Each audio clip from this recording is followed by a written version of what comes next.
snowing outside.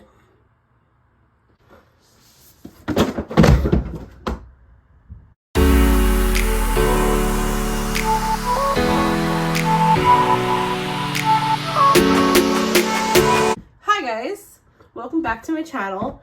Today I'm going to be ranking every single Sarahjmaas verse universe book from ACOTAR, Throne of Glass, and Crescent City. Okay, as you can tell by my Volaris shirt, I'm very much in character. And as you can tell from before, I've also dropped half my books on the floor.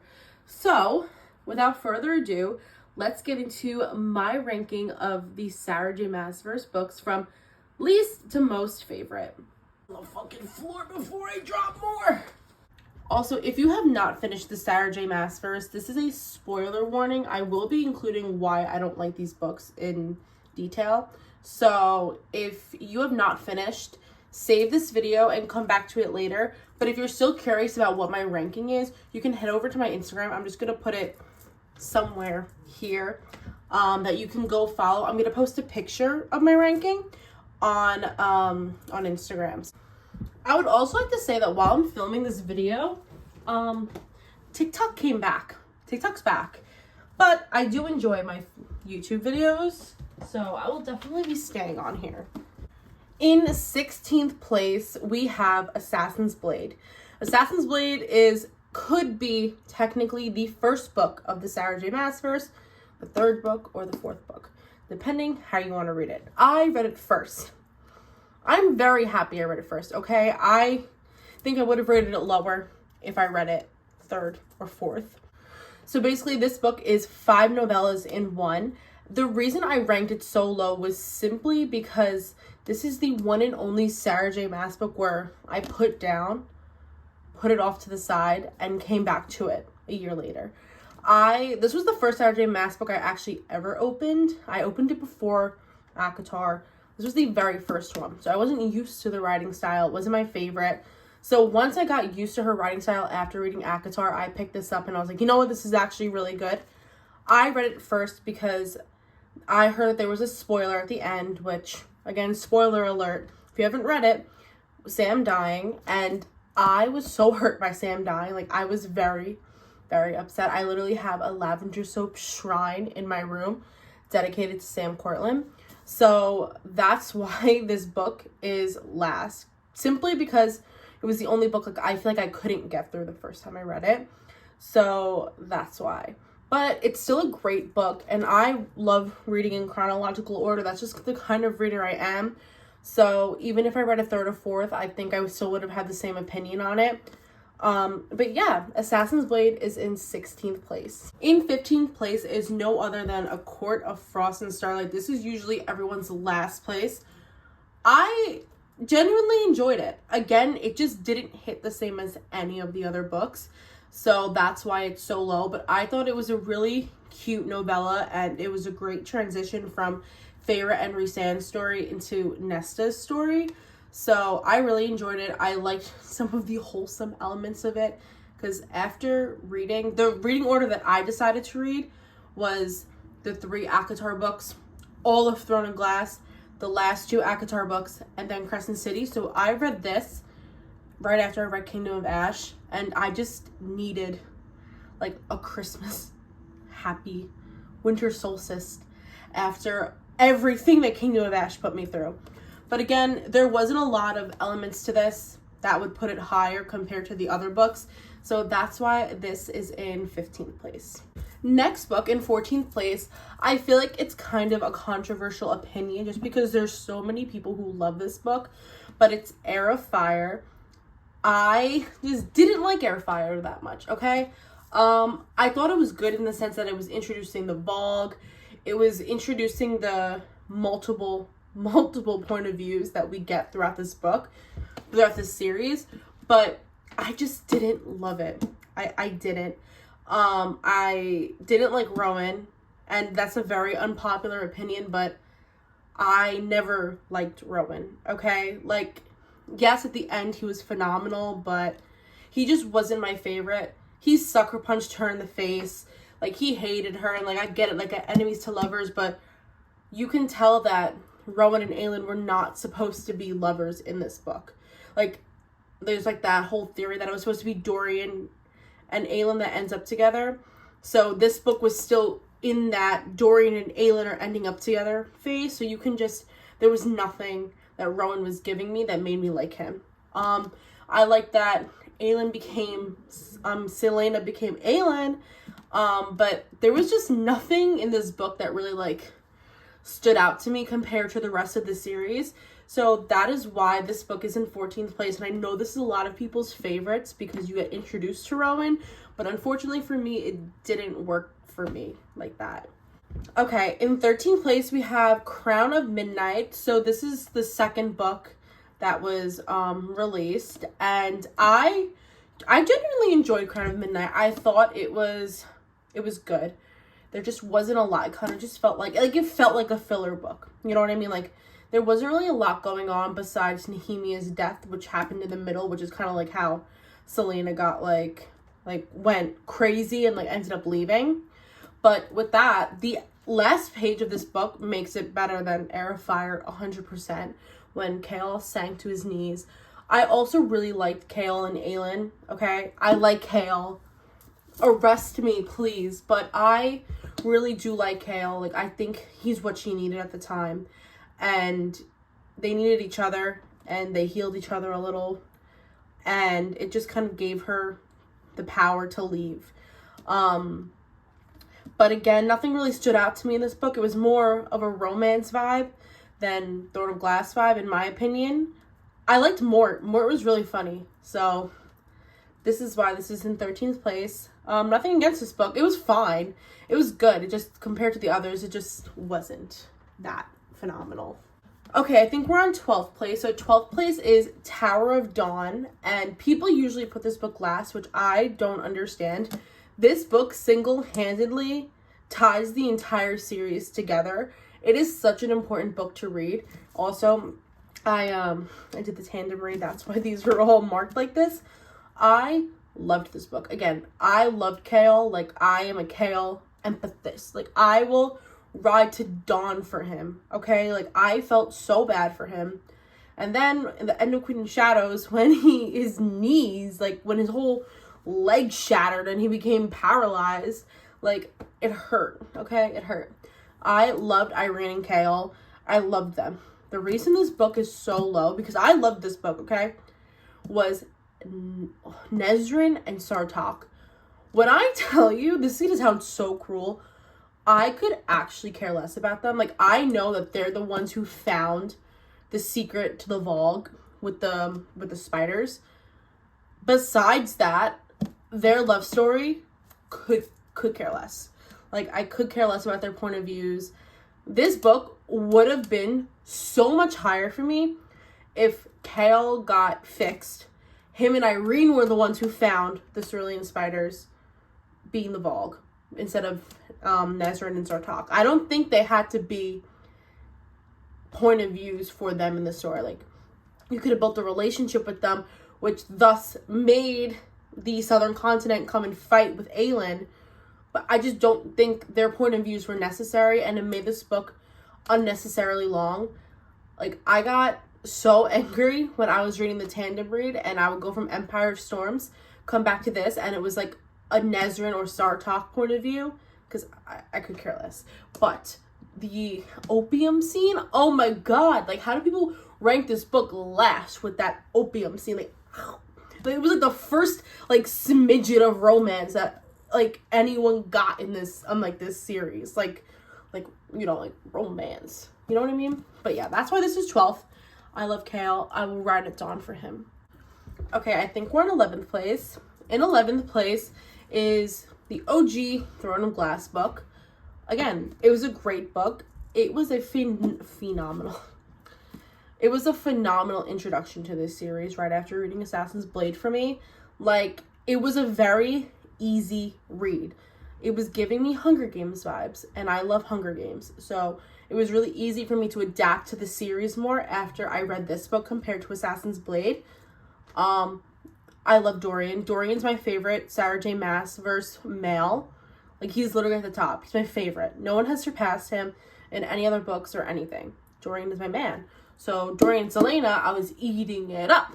And then I loved that the whole tunnel system and like the Elena in her grave, and just, it was just really good. I thoroughly enjoyed it.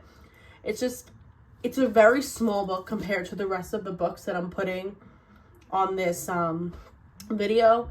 There just wasn't as much as I hoped for compared to the others, and that's the only reason it's so low. If this was thicker and it had like an epic, like the other ones, they're all epic at the end. Like this one, it's good. Kale stabs that guy. I don't even remember his name. He was so irrelevant, but Kale stabs him, like kills him. Like that was pretty good, but nothing really stood out to me compared to the others. But I like this book a lot. It's a good middleman, you know. In 10th place, we have A Court of Thorns and Roses, which is the first book in the ACOTAR series. This book just has such a hold on me. Like it was so easy to read, and it was so good. This book I read in the spring of like 2021 or 2022.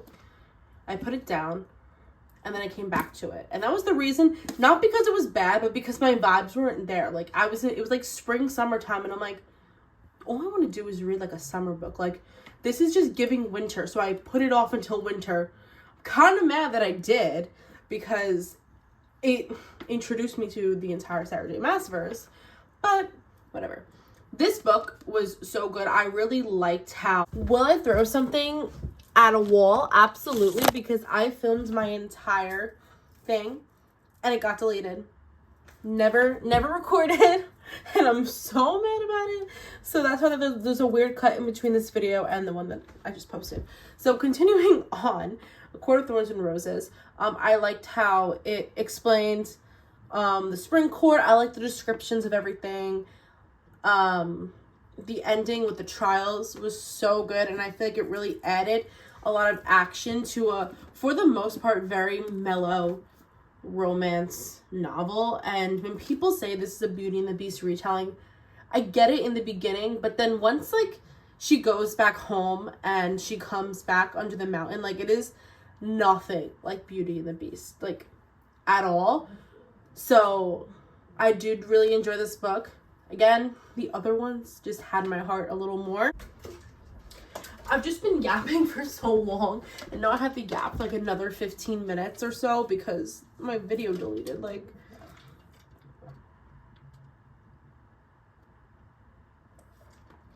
so in 9th place is A Court of Silver Flames. This is Nesta's story, and I'm a Nesta hater, okay? I know. Usually everyone really likes Nesta after this. I don't think I liked her until after the end of Crescent City, House of Flame and Shadow. I understood where she was coming from in this book, and I got that, but it just still doesn't give you a right to treat your sister the way that you did. As an older sister myself, I can't imagine being in that sort of situation and sending, I don't have a younger sister, I have a younger brother, so it's a little different, but sending my younger sibling out into the woods alone, hunting for food, killing wild animals, just to then take the money that they spent selling the stuff and buy like a jacket or like gloves or like fun, cute things. I understood where she was coming from. I liked her and Cassian's story. I thought Cassian was really funny. He did add some humor, and I really liked how Azriel made an appearance, how we met Emery and Gwen.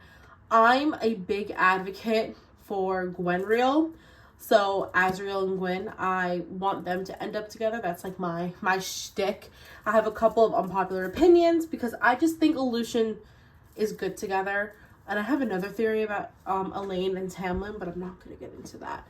But either way, I really did enjoy this book.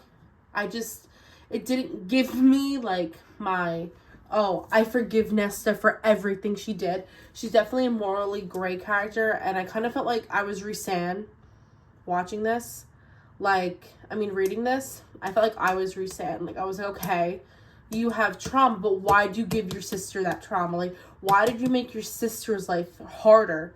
Like, you didn't have to. Feyre didn't do anything. Feyre died, but, no, yeah. Their mom died when Feyre was very young. And then she's like, well, I got dropped in the cauldron. Like, you don't understand how bad that was for me. But Feyre got her neck snapped and then watched her dead body through the eyes of Rhys. That's traumatizing. And Feyre did not change. She stayed the same person that she always was. And that's the only reason I just can't get behind 100% Nesta redemption arc. And I know you're probably like, but you like Chaol, Yeah, I like Chaol. Another morally gray character, and I get that. But just what Nesta did to Feyre just really, like, rubs me the wrong way as an older sister, because I would never do that, despite what I go through. But I did enjoy it. Like, look at the tabs. Like, I didn't hate it. But I just don't like Nesta that much. Like, I wish this was Feyre and Rhysand, my favorite. But it was very important to the plot. It's really important for the Crescent City plot. So, plot-wise, phenomenal. Great. Redemption-wise, it was fine. Okay, number 8 is A Court of Wings and Ruin. And this book doesn't get enough love, in my opinion. It was really good. Okay, the beginning of it was phenomenal when Feyre and Lucien ran away from the Spring Court. And then Azriel and Cassian came to save them in the Winter Court. Like, that scene deserves, like, an Oscar. Like, just film that scene and I will never complain in life ever again. The High Lords meeting, when Azriel said, you don't speak to my High Lady like that. Period. Love him. The reason that this is lower compared to the other books is because of the ending, okay? I liked the war scene. It was so good. Like, it was epic. It was phenomenal. When their dad came in on the 3 ships, like, okay, Christopher Columbus. But there was just some things at the end that I hated, okay? So, for example, Feyre was talking about how her and Rhys were getting it on in the war tent in the middle of a war. And she heard the screams and cries of soldiers dying as they were getting it on. Okay, weirdo. Weird. I didn't like that. I also really hated the fact that Rhys died on one page and then came back to life on the next page, okay? The ending of that chapter was like, Rhys died. Sobbing, crying, hyperventilating. The next page, be well, Feyre. What? How are you gonna put that in there? Traumatize me. Maybe uncontrollably sob just for Rhys to be okay in the next page. I'm not saying I didn't want anyone to die, but if anyone was supposed to die, it should have been Amryn. But I get she kept her because without Amryn, there would be no connection to the Crescent City books. But still, someone should have died. I don't care who it was. Someone should have died and no one died. So that's why I was just kind of like, okay, I get it. Like, it's fine. But it was a great book. I thought the beginning was better than the end, which usually I don't feel like that in Sarahjmaas books. Usually the ending is a lot better. But in this one, the war scene was good, but the other aspects were not. That's it. In 7th place, we have Crescent City House of Flame and Shadow. This is the last book of the Crescent City series. This is 7th place, and I don't understand why Crescent City as a whole gets so much hate, because all three books of Crescent City got 5 stars for me. All of them. I thoroughly love them, and this is just my least favorite of the 3, but it's not by a lot. Like, it was good. I thought it was too long. Like, look how big this is. And I thought, considering how much pages there were, the hype of ACOTAR characters being in there, that the ACOTAR characters would have at least lasted, like Bryce would have at least been in their world for, like, that much. But I am pretty sure it was just, like, this much. Like, it wasn't a long time, which again, it's the book's not, it's not ACOTAR, it's Crescent City, so I did understand that. But I just thought the hype of everyone talking about ACOTAR characters being in there, like, I just thought that they would be in there longer. But with that being said, I really ended up enjoying Nesta after she was in this book. I liked her a lot better. This book was so good because you had freaking, like, Hunt, Baxian, and Rune getting the shit beat out of them. Like, brutally. Like, brutally. Bryce was running away from the worm, from ACOTAR, from the original ACOTAR. Then Tharian decided to sell himself to the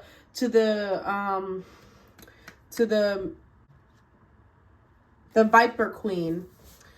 Tharian selling himself to the Viper Queen, and the whole thing happening with Singrid and Ethan and Tharian making constantly stupider, and this is not a word, but stupider and stupider and stupider mistakes kind of made me laugh. Like, it's kind of like, okay, fine. Like, you need, like, the people in the group that are gonna be the silly ones, okay? Those two are the silly ones. And I liked how their chapters gave me a little breather after everything that was happening in all the other chapters. With that, Danica having a sister, for her to die, and then for her to come back again, and then for the Bone Quarter, that king to die, and now Hypaxia is the leader of the Bone Quarter, and Ethan and Sabine died. Like, it was crazy. So much happened in this book. It could have been 2 books. Now, in 6th place, directly following House of Flame and Shadow, is Crescent City, House of Sky and Breath. This book was just that much better than House of Flame and Shadow because of everything that got dropped. Finding out that the Asteri are parasites from outer space. Not outer space, but like parasites from a different world who are just feeding on all of the veneer and all their magical powers. Finding out that Baxian is Danica's mate, or was Danica's mate. Rune and Lydia. Agent Daybright. Lydia jumping off of a cliff to her death. Like, just, I'm sorry. Everything about this was so good. It was so good. And I thought it was the perfect amount of romance in a fantasy without it being labeled a romantasy. Like, this is a fantasy book with romance aspects. It's not a romantasy. They're different. But yeah, I have no complaints about this one. This one was so good, and I really like that Ethan came back, and I like the found family aspect of all of them coming together, and all of them being different veneer, but still being like bestianas. You know, like, they're all bestianas, and there's nothing as good as Tharian and Ethan making stupid decisions to really just rile up the book a little. Now we're in our top 5, and in 5th place goes to Empire of Storms, which I loved Empire of Storms simply due to the fact that it was non-stop page-turning insanity. Okay, it was like, the thing about Empire of Storms that there were so many different point of views in this book. Like, you weren't getting an Aelin point of view for like 20 chapters. And what I mean by that is you would have an Aelin chapter, right? Then you would go to Tower of Dawn, and then you would have a different perspective chapter. Then you would have to go back to Tower of Dawn, and then you're like, oh, here's Aelin. But it was so good that way because it made me read the tandem read a lot faster than I thought I was going to read. This was so good. The little duos, love the duos. Lorcan in a lead literally in the circus as Lysandra's turning into a sea monster and Aelin is fighting for her fucking life and they're at the circus. Phenomenal. The ending of this book gives it easily top 5, and I wish I could rank it higher. It was just the other 4 books, I had more emotion. With that being said, at the end, I fell to the floor and had to take a lap. Like, this was me.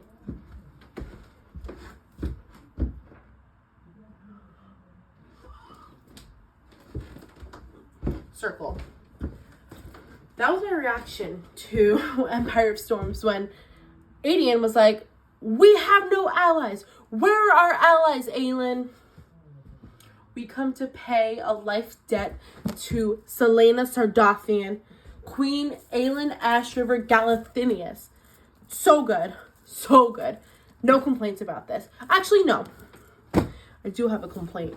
Lorcan, Lorcan, what'd you do? Lorcan, what do you do? Give it to me. Lorcan, what did you do? What'd you do, Lorcan? In fourth place is none other than Kingdom of Ash. This book made me uncontrollably sob over 30 times. I literally have picture evidence that is on my TikTok, and now that TikTok's back, you can go look at it. This was just the best epic ever. All 12 point of views was phenomenal work. Aelin escaping, phenomenal work. Fenris dying and Aelin giving Fenris the blood oath, phenomenal work. Gavriel sacrificing himself for his son who hated him, phenomenal work. Aelin giving Gavriel the blood oath even when he died, phenomenal work. Chaol, Dorian, Aelin reunion, and then Aelin, Chaol, Dorian goodbye, phenomenal work. Phenomenal work. Zero complaints about this at all. No complaints. I really loved this book so much. I read this book faster than I think any of the Throne of Glass books. I read this in probably 2 days because I was so obsessed with it and I could not stop crying. Now we're on our top 3, and in third place is none other than Queen of Shadows. This and Kingdom of Ash were very like neck and neck, but there was just something about Queen of Shadows. There was just something about Queen of Shadows that I loved so much. I don't know what it was. It was just something about this book that had my entire heart, okay? Let's start. Dorian being trapped in his own body by a Vogue prince. Dorian escaping said Vogue prince. The almond oil. Aelin visiting Sam's grave brought me to fucking tears. It was a chapter this big, if that, of Aelin at Sam's grave, and I uncontrollably sobbed. I had to put the book down and come back to it because it just hurt so bad. Rowan being a good guy and putting a little stone on Sam's grave, that made me cry. Arrowbin dying, like it's about time. It's about time. The Aelin reunion in this, oh my god, chills. Kaltain sacrificing herself. Guys, I'm sorry. How do you read this and not think that this is the best Throne of Glass book that there is? This is the best Throne of Glass book. This is a perfect Throne of Glass book. I have no complaints. No, zero, zilch, none. Was there any sort of like romance in this? No. But it was freaking phenomenal. I'll bleed whatever color you want me to. Dorian Havillard, the man that you are, and that is why this is number 3. I love Queen of Shadows. Okay, and in second place, drumroll please, Crescent City, House of Earth and Blood. Again, I am a Crescent City stan, and I hate anyone who says that Crescent City sucks, because it literally doesn't. These books are phenomenal. Not to mention, one of the big characters that I thought was going to play such an important part in this book died 100 pages in, and her legacy lived on. Danica Fendir, the queen that you are. Bryce Quinlan, the woman that you are. Bryce Quinlan's my favorite female main character, and I said I was going to explain why in this. She is so brutally herself, and she never changed. Throughout all 3 books, she was still the same person, same jokes, same aura, same personality. I love Bryce Quinlan. When she single-handedly killed an archangel and then vacuumed him up, are we kidding? The drop, when her and Danica made the drop, tears. Light it up, Danica, light it up. The quote, "Through love all is possible." Are we kidding? A lot of people hate this series because they said that it's so hard to get into this book because the first 100 pages are an info dump. while they are, after the first 100 pages of info dump, you're getting straight phenomenal plot as compared to something like the Fourth Wing series, like the Empyrean series, where the Fourth Wing is phenomenal, in my opinion. Iron Flame was a crazy, crazy, crazy info dump. And it was like you felt like it was the filler book. You know what I mean? Like, it was a filler book in between Fourth Wing and Onyx Storm just to, like give you information, in my opinion. This, it's all in the beginning, and then the other 3 books, you don't have to worry about the magic system, about their government system, because it's just all in the first 100 pages. All you have to do is Google, can you explain to me the world building in Crescent City, and it will explain if you're confused, and you never have to go back again. This book was so good, and I cried. This is the first book in a series, and I cried multiple times. Not to mention, Hunt and Bryce were so good. Hunt was so good. Hunt was so good. I love Hunt, but I love Bryce even more. And with that, that's why this is number 2. And finally, my favorite Sarahjmaas book, number 1 out of 16, is none other than A Court of Mist and Fury. This was the best book I've ever read in my life. Like, and I don't even want to be dramatic because everyone's like, oh yeah, of course, like, you're just basically, no, I'm not. I am. But I don't care, okay? Because this is such a good book. Like, everything about this book is perfect in my eyes, okay? Tamlin loving her, but loving her too much to the point that she breaks down and goes to the person she hates the most to save her, to bring her away. Rhys, knowing that they were mates, still giving her the option to choose. He let her choose, despite the fact that it meant losing her, okay? He let her choose. She got back to where she was with all the trauma that she faced under the mountain. She came back. Chapter 54, like, I knew they were going to end up together. Like, I was like, okay, Feyre, Rhys, like, I feel like they're ending up together. Chapter 54 absolutely took my heart and just, it did something to me, okay? I was just not expecting that chapter. A full confessional of your love to Feyre. Please.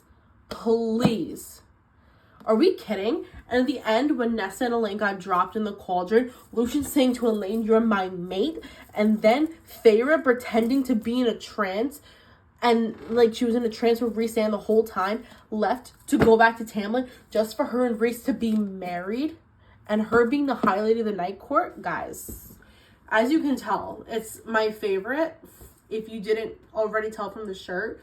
But this book is absolutely perfect. And I have 0 complaints. And you can argue with the wall. There's the wall. Argue with it. Because I'm not arguing with you. Because this is the best book ever. And I will take that to my grave.